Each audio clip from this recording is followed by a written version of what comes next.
Par une froide matinée d'automne, Ethan Marshall, un millionnaire à succès, n'aurait jamais imaginé qu'un simple acte de gentillesse changerait sa vie pour toujours. Alors qu'il faisait ses courses dans un supermarché de quartier calme, il entendit une jeune fille, Lily Collins, demander désespérément si elle pouvait payer son lait plus tard. Son frère malade l'attendait à la maison. Frappé par l'honnêteté brute de sa voix, Ethan prit une décision qui allait changer le cours de leur vie à tous les deux. Il ne savait pas qu'aider cette petite famille lui ouvrirait les yeux sur une vérité qu'il avait longtemps enfouie, une vérité que la richesse et le succès ne pourront jamais remplacer. Ce qui se passe ensuite vous surprendra. Restez avec nous pour découvrir comment une simple promesse peut tout transformer. L'air vif de l'automne mordait la peau tandis que des nuages gris remplissaient le ciel, projetant une atmosphère sombre sur la ville. Le genre de matinée où les gens préfèrent rester emmitouflés dans des couvertures chaudes plutôt que de s'aventurer dans le froid mordant. Mais tout le monde n'avait pas ce luxe dans le supermarché du quartier. Les quelques clients présents se déplaçaient à un rythme lent, comme si le froid avait gelé leurs mouvements. C'était presque vide, à l'exception d'une poignée de clients pressés qui entraient et sortaient en courant pour essayer d'échapper au vent violent qui hurlait dehors. Lily Collins entra seule. À seulement 5 ans, ses pas étaient doux, à peine audibles sur le sol carrelé froid. Elle portait un manteau bleu délavé, bien trop grand pour sa silhouette fragile, probablement hérité de quelqu'un d'autre. Ses cheveux bruns étaient attachés en 2 tresses désordonnées, comme s'ils avaient été arrangés par des mains bien trop inexpérimentées, peut-être les siennes. Elle se déplaçait avec détermination, se dirigeant directement vers l'allée des produits laitiers, ignorant les étagères colorées de bonbons qui attireraient normalement l'attention des enfants de son âge. Son regard était fixé sur une chose. Quand elle la repéra, une brève lueur traversa ses yeux. Elle se tenait sur la pointe des pieds, attrapait une brique de lait et la serrait contre sa poitrine comme un trésor. Elle se dirigea vers la caisse. Il n'y avait qu'une seule voie ouverte, tenue par une caissière fatiguée, avec de profondes poches sous les yeux et des cheveux gris tirés en arrière en un chignon serré.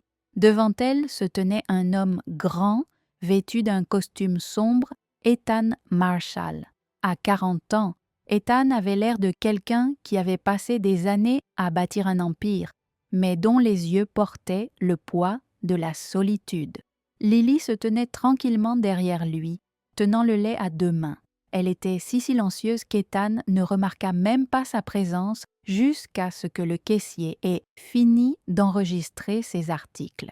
Votre total est de 42,17 € par bourse.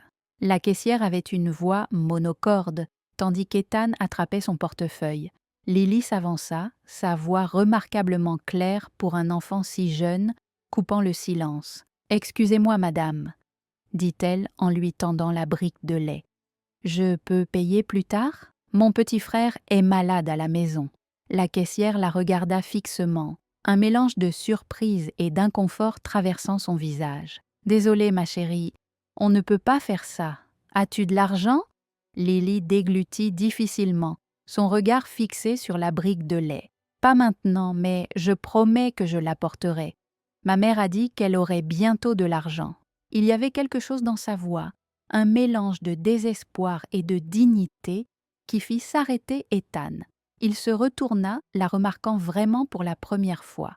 Un enfant trop petit pour porter de tels fardeaux, une enfant qui n'aurait pas dû être seule dans un monde qui exigeait trop d'elle. « Mon frère n'a que 2 ans, » continua Lily, ses paroles à peine plus haut qu'un murmure. « Il a de la fièvre depuis hier. » La caissière soupira, déchirée entre les règles du magasin et la compassion qu'elle ressentait. « Je suis désolée, chérie, mais je ne peux vraiment pas. » Ethan ne la laissa pas finir, sa voix plus grave que d'habitude, coupant l'air, surprenant même lui. « Je paierai pour ça, » dit-il. ces mots tombant avant qu'il puisse réfléchir. Lily cligna des yeux, surprise par son offre.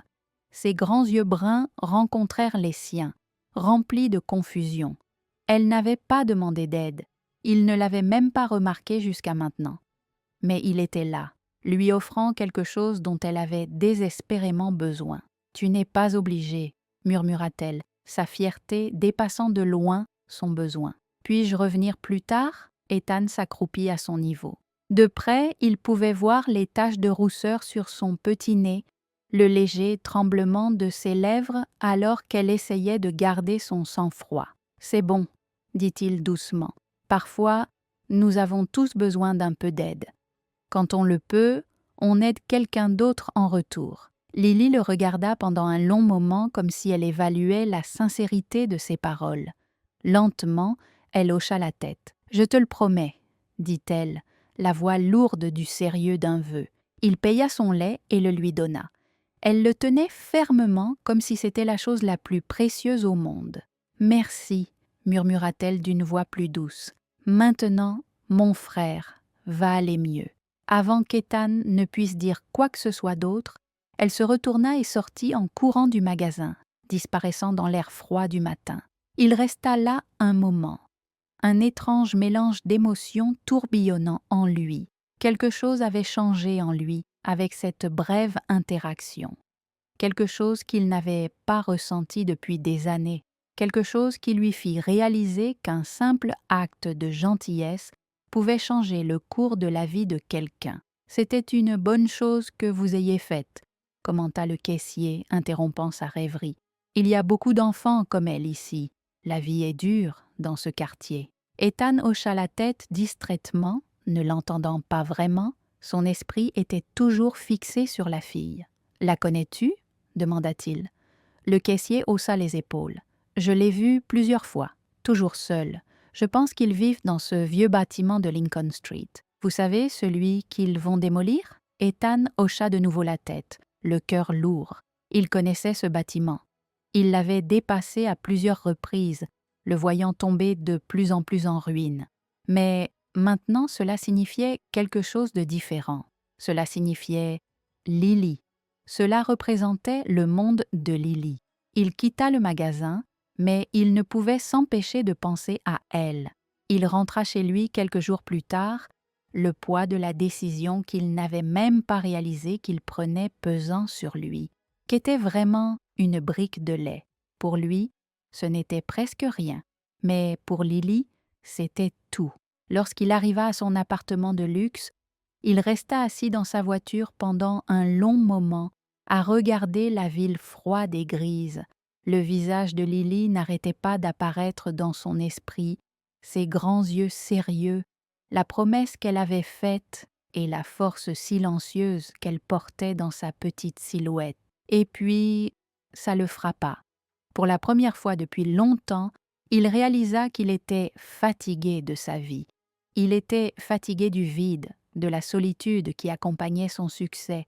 Il était peut-être temps de faire quelque chose de différent. Peut-être qu'il était temps de changer. Selon vous, qu'est-ce qui a poussé Ethan à aider Lily? Était-ce juste la gentillesse dans sa voix ou quelque chose de plus? Faites-moi part de vos réflexions dans les commentaires ci-dessous. Le lendemain matin, Ethan Marshall ne pouvait pas chasser l'image de Lily Collins de son esprit. Ses grands yeux marrons, sa voix calme, la promesse qu'elle avait faite, tout cela revenait sans cesse dans ses pensées. Qu'est-ce qui, dans cette brève rencontre, l'avait tant marqué? Le simple fait de payer une brique de lait avait réveillé quelque chose en lui, quelque chose qu'il avait enterré depuis longtemps. Il ne pouvait pas simplement l'oublier. Il ne pouvait pas la laisser retourner dans ce bâtiment en ruine de Lincoln Street, la même rue qu'il avait longée tant de fois, la rue qui semblait désormais être le symbole de tout ce qu'il avait laissé derrière lui dans sa quête du succès. Son esprit revint à ses propres souvenirs d'enfance où il avait faim et se sentait abandonné. Il comprenait le poids du besoin de quelque chose, de la dépendance à la gentillesse des étrangers. Mais Lily n'avait besoin de compter sur personne, pas encore. Au moins, Sa vie avait toujours été consacrée à la construction de choses, empires d'entreprise, maisons de luxe, immeubles de grande hauteur qui touchaient le ciel. Mais malgré tout ce succès, il n'avait rien construit qui comptait, rien de réel, rien qui puisse le faire se sentir complet. Alors qu'il était assis dans son bureau élégant et moderne surplombant la vue semblait plus froide et plus vide que jamais. Il savait qu'il devait y retourner. Il devait la retrouver pour s'assurer qu'elle allait bien. Ethan traversa les rues sales de la ville, passant devant les quartiers chics, les manoirs et les voitures chères. Son monde, un monde de privilèges et de richesses, lui semblait désormais si lointain. Il se dirigeait vers un endroit où il n'était jamais allé auparavant, un endroit où les gens n'avaient pas le luxe du choix, où la survie était la seule chose qui comptait. Lorsqu'il arriva au bâtiment de Lincoln Street, son cœur se serra. Le bâtiment semblait avoir été abandonné depuis des années, ses fenêtres fissurées et sa peinture écaillée, témoignant silencieusement de la dureté de la vie de ceux qui y vivaient. Mais pour une raison quelconque, Lily et sa mère, Catherine Carter, étaient là. Malgré tous les obstacles, elles étaient toujours là, toujours en train de se battre. Ethan gara sa voiture à quelques pâtés de maison, ne voulant pas attirer l'attention sur lui. Il ne voulait pas passer pour un homme riche essayant de faire une bonne action. Il voulait se fondre dans la masse pour être simplement une autre personne à la recherche de réponses. Il se dirigea vers le bâtiment et aperçut un groupe de personnes debout devant. Il s'agissait d'un mélange d'ouvriers, de résidents âgés et d'enfants, tous se déplaçant rapidement pour échapper au froid glacial. Parmi eux, Ethan remarqua Lily. Elle se tenait dans un coin, serrant un petit paquet de choses contre sa poitrine, son expression exprimant une détermination tranquille. Elle était seule. Ethan s'approcha prudemment. Il ne voulait pas la surprendre. Quand elle le vit, elle leva les yeux, surprise. Ses yeux se rétrécirent un instant, comme si elle essayait de le situer. Mais alors, la reconnaissance brilla dans son regard. « Toi, tu es l'homme du magasin, » dit-elle, sa voix portant encore cette maturité inattendue pour un enfant de son âge. Ethan sourit doucement. « Je suis content que tu te souviennes de moi, » dit-il en s'accroupissant à sa hauteur. Il pouvait voir les légers signes d'épuisement sur son visage, la façon dont son petit corps était alourdi par bien plus que le sac qu'elle tenait. « Tu vas bien ?» demanda-t-il d'une voix plus douce. Lily hocha la tête, même si son regard la trahissait. « Je vais bien. Je suis juste venue te voir ma mère. Elle est malade et elle ne se sent pas mieux. » Ethan ressentit un pincement de culpabilité. Il savait qu'elle portait un lourd fardeau, mais le voir de près le rendait d'autant plus réel. « Puis-je vous aider ?» demanda-t-il, espérant offrir plus que de simples paroles creuses. Lily hésita. « Nous n'avons pas besoin de charité, » dit-elle en détournant le regard. Sa fierté était clairement plus forte que son besoin, mais Ethan pouvait voir à quel point il lui était difficile de maintenir ce mur. « Je ne fais pas la charité, » dit-il, un peu plus fermement qu'il ne l'avait prévu. « Je veux juste aider. Ta mère a besoin de soins médicaux, n'est-ce pas ?» Les yeux de Lily se tournèrent brièvement vers le bâtiment derrière elle. « Nous sommes allés aux urgences. Ils ont dit que c'était juste un rhume, mais je ne pense pas que ce soit juste un rhume. Mon frère Samuel, lui aussi, va de plus en plus mal. » Ethan savait que cela ne pouvait pas attendre. Il pouvait sentir l'urgence monter dans sa poitrine. « Où est ta mère ? Elle est à l'intérieur, » dit Lily en hochant la tête vers l'entrée du bâtiment. « Je t'emmènerai vers elle. » Ethan la suivit à l'intérieur, respirant l'air moisi et le couloir faiblement éclairé. Le bâtiment semblait sur le point de s'effondrer, mais Lily s'y déplaçait avec l'aisance de quelqu'un qui y avait vécu toute sa vie, comme si elle avait fait la paix avec les murs en ruine et la peinture décolorée. Ethan ne pouvait pas se débarrasser du sentiment qu'elle était là depuis bien trop longtemps, qu'elle avait appris à survivre d'une manière que la plupart des enfants n'auraient pas dû avoir à faire. Ils arrivèrent à l'appartement 407 où Lily frappa doucement avant d'ouvrir la porte. À l'intérieur, Catherine Carter était assise sur le canapé, le visage pâle et fatigué. Elle était clairement malade depuis un certain temps, mais quand elle vit Ethan, ses yeux se plissèrent avec suspicion. « Qui es-tu » demanda-t-elle, sa voix rauque à cause de sa propre maladie. « Je suis Ethan Marshall » se présenta-t-il, gardant un ton calme. « Je sais qui tu es » interrompit-elle, le regard perçant. « Que veux-tu »« Je suis là pour Lily » dit-il en regardant la petite fille debout à côté de lui. « Elle a besoin d'aide. Vous le faites tous les deux. » Catherine ne dit rien pendant un moment. Elle regarda Lily, qui se tenait toujours là, tenant son petit paquet, le visage incertain. Finalement, Catherine hocha la tête. « Je ne sais pas quel genre d'aide vous proposez, mais nous n'avons pas beaucoup d'options, » dit-elle, sa voix lourde d'un mélange de fierté et de désespoir. Ethan pouvait voir qu'il était difficile pour Catherine d'accepter de l'aide, mais il pouvait aussi voir l'épuisement dans ses yeux. Elle avait besoin de soins médicaux, tout comme le petit frère de Lily, Samuel. Il savait que si rien n'était fait rapidement, les choses ne feraient qu'empirer. « J'ai un ami qui est médecin, » dit Ethan, essayant de garder un ton rassurant. « Je peux vous fournir des soins médicaux à tous les deux. Vous n'aurez pas à vous soucier des factures. » Catherine resta silencieuse un long moment avant de parler à nouveau, sa voix à peine plus haute qu'un murmure. « Tu n'es pas obligé de faire ça. On ne veut rien devoir à personne. » Ethan se pencha plus près, sa voix douce mais ferme. « Il ne s'agit pas de devoir quelque chose à quelqu'un. Il s'agit d'aider. Laisse-moi faire ça pour Lily, pour Samuel. Vous avez déjà fait tellement pour eux. » Catherine sembla hésiter un instant avant d'acquiescer. « D'accord, » dit-elle finalement, sa voix teintée de résignation. « Mais seulement si tu me promets que tu ne partiras pas après. J'ai besoin de savoir que tu n'es pas juste là pour un projet caritatif. » Ethan sourit doucement. « Je ne vais nulle part, » promit-il. « Merci d'avoir regardé. Désolé pour l'interruption, mais nous espérons que vous nous aiderez à améliorer notre contenu à l'avenir. À votre avis, que se passe-t-il dans la tête d'Ethan alors qu'il aide Lily et sa famille? Pensez-vous qu'il prend la bonne décision ou qu'il s'implique trop? Faites-moi part de vos réflexions dans les commentaires ci-dessous. Ethan Marshall était assis en silence dans son élégant appartement en hauteur, regardant la ville en contrebas. Sa vie avait été remplie de réunions interminables, de dîners luxueux et de transactions commerciales coûteuses.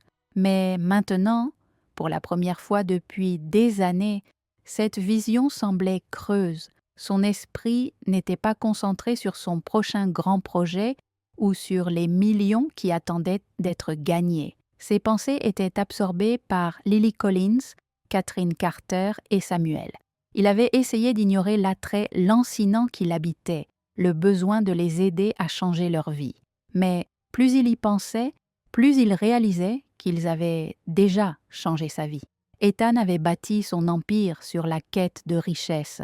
Mais maintenant, la richesse ne semblait plus avoir d'importance. Ce qui comptait, c'était que la famille, celle qui lui avait toujours manqué, avait en quelque sorte trouvé sa place dans sa vie.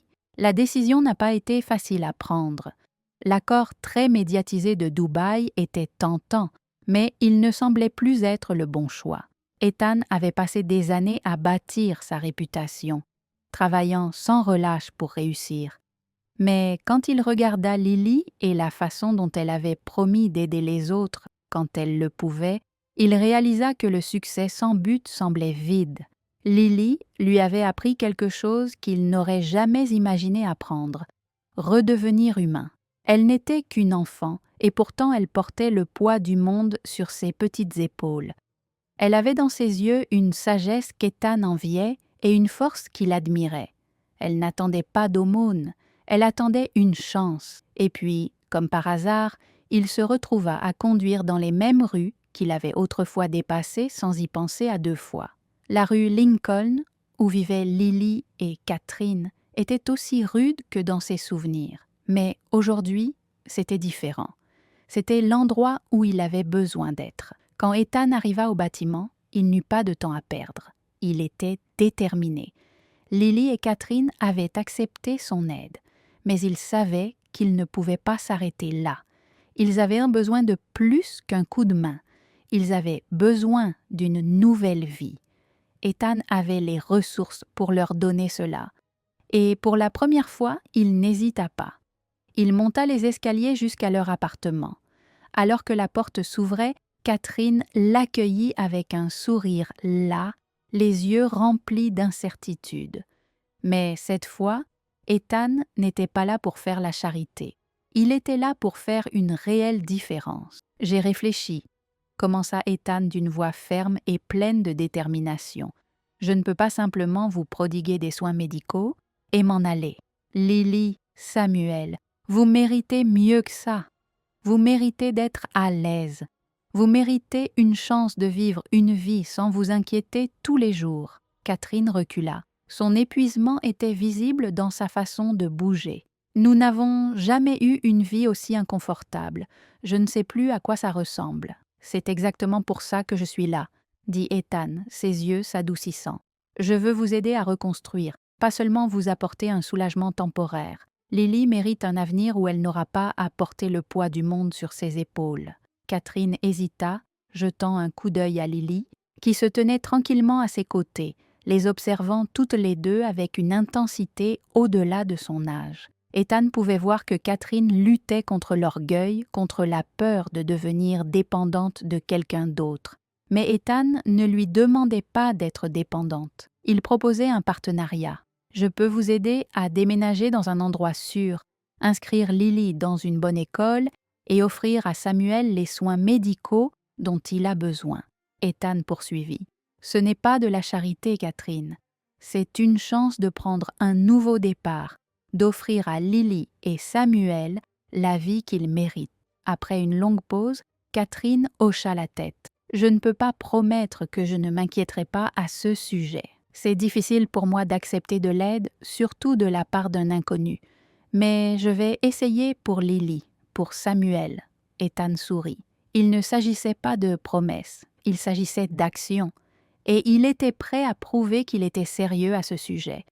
Les jours qui ont suivi ont été un véritable tourbillon d'appels téléphoniques, de paperasse et d'organisation. Ethan a trouvé un petit appartement pour Catherine, Lily et Samuel dans un quartier plus sûr.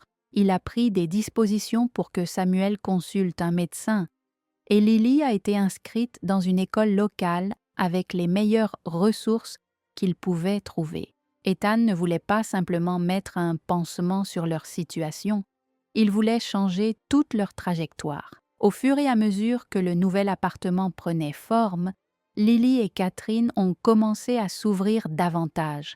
Elles ont commencé à faire confiance à Ethan. Et même si c'était lent, ils pouvaient voir leur garde commencer à baisser. Pour la première fois, elles vivaient sans la menace constante d'expulsion ou de maladie qui pesait sur elles. Ethan ne pouvait s'empêcher de ressentir un sentiment de satisfaction en sachant qu'il avait joué un rôle en leur donnant cette nouvelle vie. Un soir, après que tout fut réglé, Ethan entra dans le nouvel appartement et trouva Lily et Samuel assis par terre en train de construire une tour avec des blocs. Catherine était dans la cuisine en train de préparer le dîner, l'air plus détendu qu'Ethan ne l'avait jamais vu. « Hé, Ethan !» appela Lily avec un sourire, les yeux pleins de chaleur. « Regarde, je construis la plus haute tour jamais construite. » Elle lui montra fièrement la tour qui, bien que bancale, était le symbole de quelque chose de bien plus grand qu'un simple jeu d'enfant.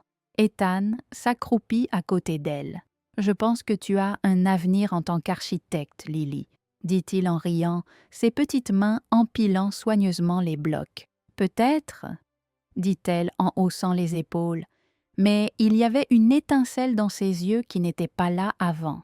Catherine est venue avec une assiette de nourriture et s'est assise à côté d'Ethan. « Merci, » dit-elle doucement. « Je ne pense pas l'avoir assez dit, mais je le pense vraiment. Tu as tout changé pour nous. Ethan sourit, le cœur rempli. Tu as changé ma vie aussi. Je n'avais jamais réalisé à quel point je manquais. Merci de m'avoir permis de participer à tout ça. Et pour la première fois depuis des années, Ethan ne se sentait plus seul.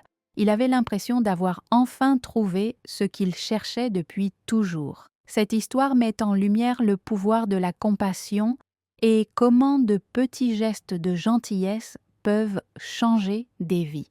La décision d'Ethan d'aider Lily et sa famille nous apprend que la vraie réussite ne réside pas dans la richesse, mais dans l'impact positif que nous avons sur les autres. Parfois, le plus beau cadeau que nous puissions offrir est notre temps et notre attention, aidant les autres à se reconstruire quand ils en ont le plus besoin. Partagez votre avis dans les commentaires et n'oubliez pas de cliquer sur « J'aime » si vous avez apprécié cette histoire. Dites-moi d'où vous regardez.